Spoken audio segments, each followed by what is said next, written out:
सभी बहनों को राम राम। आज हम सुरभि देवी गौ माता की कथा सुनेंगे जो भगवान श्री कृष्ण के अंग से ही प्रकट हुई। एक बार श्री कृष्ण जी को दूध पीने की इच्छा हुई तो उन्होंने अपने ही बाएं अंग से आदि गौ सुरभि देवी की उत्पत्ति कर दी। वही कथा आज हम सुनते हैं। सभी बहनों को राम राम। प्रथम गुरु वंदना करूँ, फिर मनाऊँ गणेश, सिमरू माता शारदा मेरे कंठ करूँ परवेश। नमो देवी जगन मात्रे शिवाय संततम नमः। नारद जी ने पूछा, ब्रह्मन वह सुरभि देवी कौन थी जो गोलोक से आई थी? मैं उसके जन्म का चरित्र सुनना चाहता हूँ। भगवान नारायण कहते, नारद देवी सुरभि गोलोक में प्रकट हुई। वह गौओं की अधिष्ठात्री देवी, गौओं की आदि, गौओं की जननी तथा संपूर्ण गौओं में प्रमुख थी।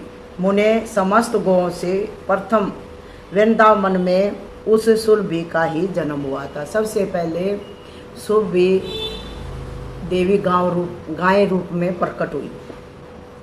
गौ माता के रूप में सबसे पहले सुरभि देवी ही प्रकट हुई। अतः उसका चरित्र कहता हूँ, तुम सुनो। सबसे पहले वृंदावन में सुरभि नाम की गाय का ही जन्म हुआ था। एक समय की बात है, राधापति कोतकी भगवान श्री कृष्ण श्री राधा के साथ गोपांगनाओं से घिरे हुए थे। पुण्य वृंदावन में गए।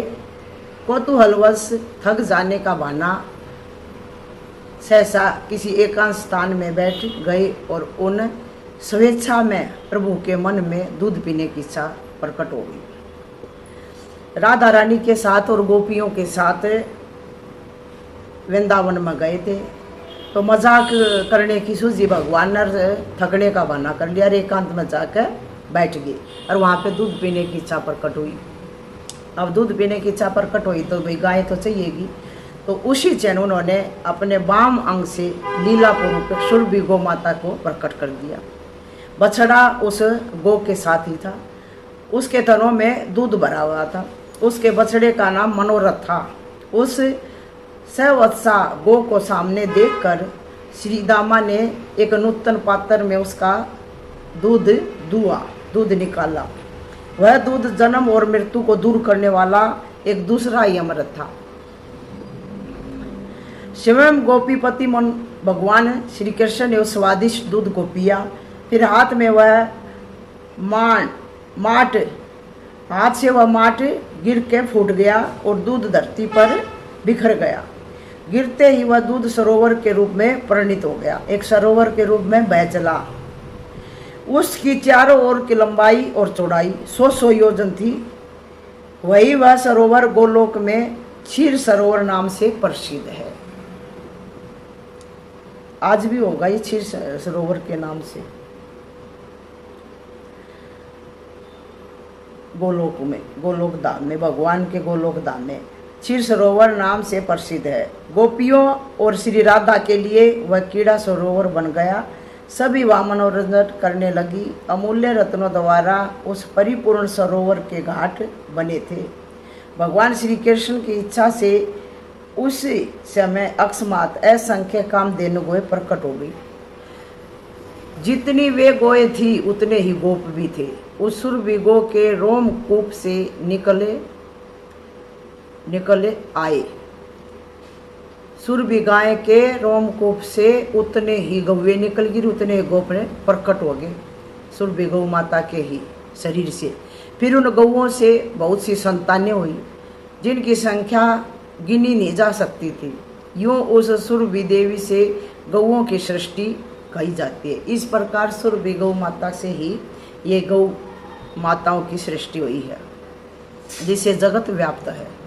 मुने उस समय भगवान श्री कृष्ण ने देवी सुरभि की पूजा की थी। तत्पश्चात त्रिलोकी में उस देवी की दुर्लभ पूजा का प्रचार हो गया। दीपावली के दूसरे दिन भगवान श्री कृष्ण की आज्ञा से देवी सुरभि की पूजा संपन्न हुई थी।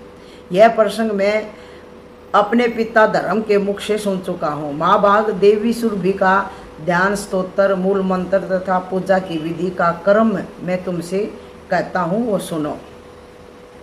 अब दीपावली के दूसरे दिन हम गोवर्धन की पूजा करते हैं, तो ये शुरू भी गौ माता की है। अपनी सारी गौओं को सजा करते, सींगड़ी गणाते, गले में गलपटिया बनवाते थे, तो ये वही पूजा है। ये दिवाली के दूसरे दिन हम गोवर्धन की पूजा, गोबर का गोवर्धन बनाते हैं और अपने अपने सारे उनको अपने अपने सारी बैलों को भी सजाते थे, गौओं को भी सजाते थे। तो ये श्री कृष्ण ने ही इस त्यौहार को मनाना शुरू किया था। तो अब भगवान कहते, नारद कहते हैं, महाभाग देवी सुरभि का ध्यान, स्तोत्र, मूल मंत्र तथा पूजा की विधि का क्रम मैं तुमसे कहता हूँ, सुनो। ओम सुरभे नमः, सुरभि देवी का यह षडक्षर मंत्र है, 6 अक्षर का ये मंत्र है। 1 लाख जप करने पर मंत्र सिद्ध होकर भक्तों के लिए कल्प वृक्ष का काम करता है। ध्यान और पूजन यजुर्वेद में सम्यक प्रकार से वर्णित है, जो रिद्धि, वृद्धि, मुक्ति और संपूर्ण कामनाओं को पूर्ण करने वाली है, जो लक्ष्मी स्वरूपा है, श्री राधा की सहचरी है, गौओं की अधिष्ठात्री है, गौओं की आदि जननी है, पवित्र रूपा है, भक्तों के अखिल मनोरथ सिद्ध करने वाली है, तथा जिनसे यह सारा विश्व पावन बना है, उन भगवती सुरभि की मैं उपासना करता हूँ। कलश गाय के मस्तक, गौओं के बांधने के स्तंभ, शालिग्राम की मूर्ति, जल अथवा अग्नि में देवी सुरभि की भावना करके द्विज इनकी पूजा करी।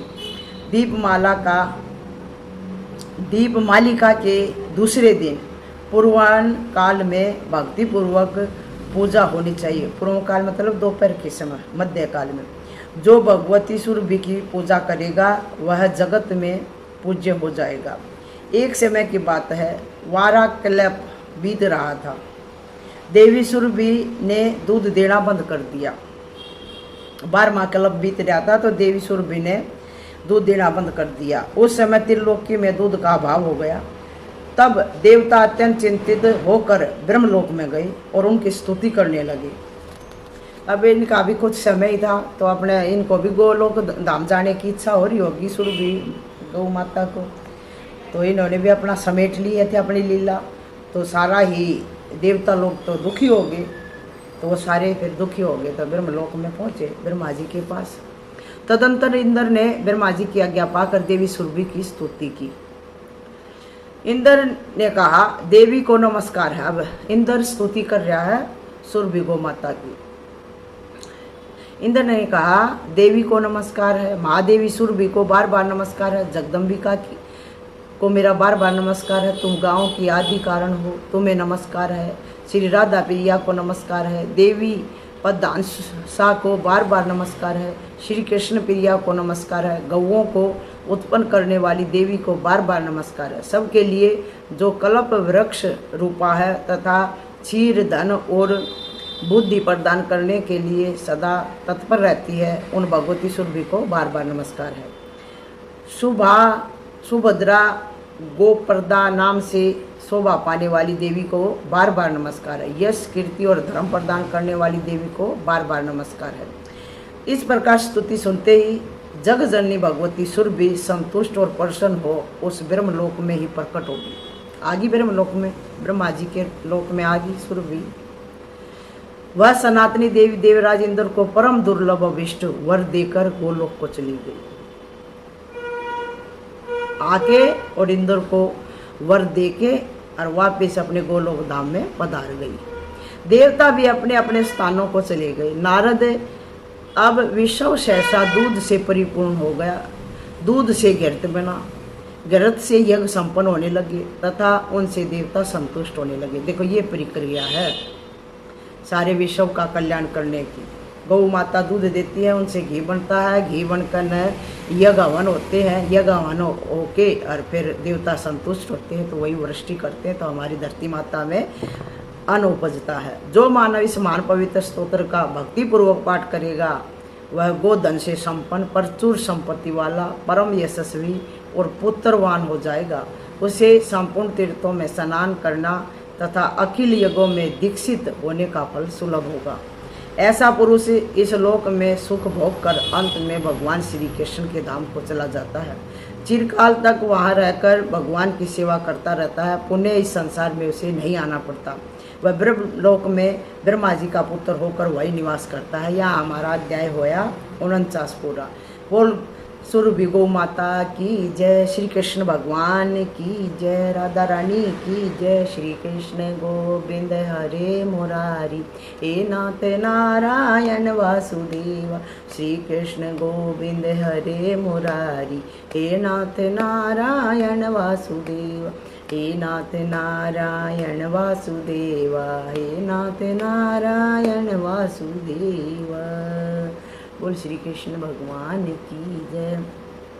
सभी बहनों को राम राम। कलयुग मत गौ माता की बहुत ही बुरी दशा हो रही है बहन। एक भजन मंगाते हैं।